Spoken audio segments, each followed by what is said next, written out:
வணக்கம். இரவு நேர பிரதான செய்திகளின் ஊடாக நர்மதா சிறையில் முதலில் தலைப்புச் செய்திகள்.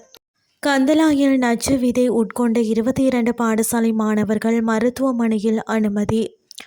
இலங்கையில் செப்டம்பர் முதல் அனைத்து பொது போக்குவரத்து வாகனங்களுக்கும் கட்டாய தரச்சோதனை.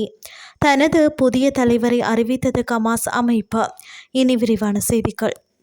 திருகோணமலை கந்தலாய் பேராறு பகுதியில் 6ஆம் தரத்தில் கல்வி பயிலும் 20 மாணவர்கள் மற்றும் 2 மாணவிகள் நச்சுத்தன்மையுடைய விதையை உட்கொண்டதால் சுகவீனமடைந்து மருத்துவமனையில் அனுமதிக்கப்பட்டுள்ளனர். அம்மாணவர்கள் ஆமணக்கு விதையை உட்கொண்டிருக்கலாம் என சந்தேகிக்கப்படுகிறது. கந்தலாய் மருத்துவமனையில் அளிக்கப்பட்ட ஆரம்பகட்ட சிகிச்சைகளை தொடர்ந்து மேலதிக சிகிச்சைக்காக அவர்கள் திருகோணமலை பொது மருத்துவமனைக்கு அனுப்பி வைக்கப்பட்டுள்ளனர்.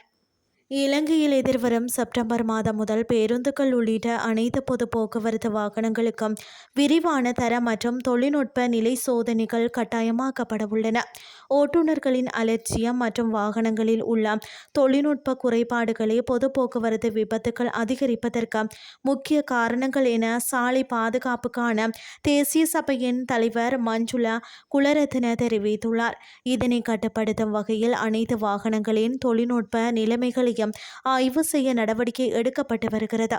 இந்த சோதனைகளை மேற்கொள்ள தகுதியான தொழில்நுட்ப அதிகாரிகளை நியமிப்பதற்கான விண்ணப்பங்கள் தற்போது கோரப்பட்டுள்ளன.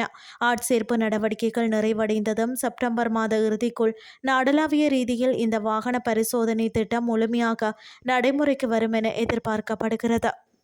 இனி வெளிநாட்டு செய்திகள். 2024 அக்டோபரில் இஸ்ரேலிய இராணுவத்தால் கொல்லப்பட்ட யஹ்யா சின்வாருக்கு பதிலாக ஹலீல் அல் ஹையாவை கமாஸ் அமைப்பு தனது புதிய தலைவராக அறிவித்துள்ளது.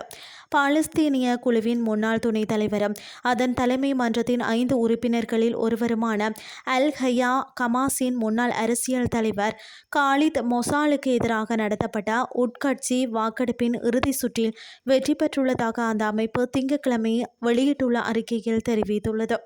2024ஆம் ஆண்டில் காசாவில் கமாஸில் உயர்மட்ட தலைவர்களான சின்வார் இராணுவ தளபதி முகமது தெய்ப் மற்றும் அதே ஆண்டில் தெஹ்ரானில் வைத்து படுகொலை செய்யப்பட்ட இஸ்மாயில் கனியே ஆகியோரின் மரணங்களை தொடர்ந்து அல் ஹையாவின் முக்கியத்துவம் கணிசமாக அதிகரித்ததாக கூறப்படுகிறது. இந்த இழப்புகளை தொடர்ந்து போர்க்காலத்தில் குழுவை வழிநடத்துவதற்காக 2024இன் பிற்பகுதியில் தற்காலிகமாக உருவாக்கப்பட்ட 5 உறுப்பினர்களை கொண்ட ஆளும் குழுவான தலைமை மன்றத்தை வழிநடத்தும் 5 தலைவர்களில் ஒருவராக இவர் பொறுப்பேற்றுள்ளார். 1960இல் காசா பகுதியில் பிறந்த அல் ஹையா 1987இல் கமாஸ் இயக்கம் நிறுவப்பட்டதிலிருந்து அதன் முக்கிய உறுப்பினராக இருந்து வருவதாக கூறப்படுகிறது. செய்திகள் யாவும் நிறைவடைகின்றது.